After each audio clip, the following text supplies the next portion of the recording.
So we want to keep in mind some of the roles that facilitators should be playing, and some of the roles that facilitators should not be playing. So just to go over these really quickly, we want to be the first person that a student meets. We are the first person to greet them. We are the front line, the first point of contact, and as such we always want for that greeting to be positive and enthusiastic. We help set the tone for conferences, whether for the conference as a whole and also in different meeting spaces. So whether that's big family session or whether that's small family sessions, whether that is the YAthlon or whether it is family game night, we are always the ones who are helping to set the tone for the conference and for students to be emulating in terms of tone. We are also role models, which goes right along with that.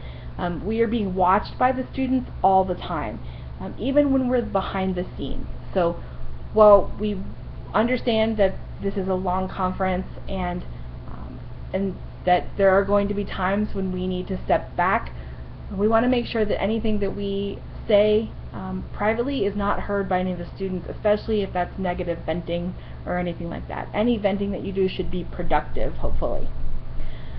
We are also the first person in charge of keeping the program on track and moving. Now every family is going to be just a little bit different, but you will probably have a student that wants to know what's coming next in the schedule because they don't have schedules and we do.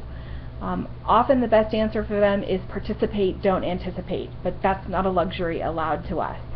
So we need to know what's coming next so that we can be prepared and get our family prepared for the upcoming activities. Finally, we want to be the people who encourage participation among students, especially those wallflowers and new students. We are going to have a lot of students here who have been to through our programs before, and we tend to call them Y-stars. They know what to do, they're going to take care of themselves. But let's make sure that the new students and students who are a little more introverted and shy help them get involved a little bit more. By contrast, there are things that we don't want to be doing. So we are not there to be therapists, and we're also not here to be answer givers. So in that context, we want to make sure that we are encouraging students to come to their answers on their own through group discussion and reflection.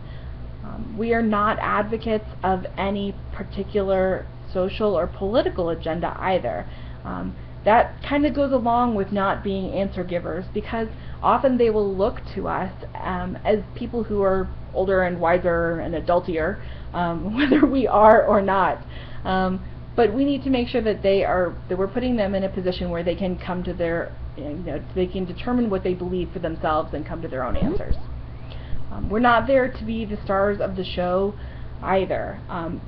Again, it's about them, not about us. So we want to be sure that we are always creating a space for them to be leading songs or discussions, and then once that space has been created, to sort of step back and let them fill it. And finally, we're not here to be their best friends. There needs to be a distinguishable difference between how the delegates interact with each other and how they interact with us at the conference. And we want them to be creating relationships and connections with each other, and we're there to facilitate that.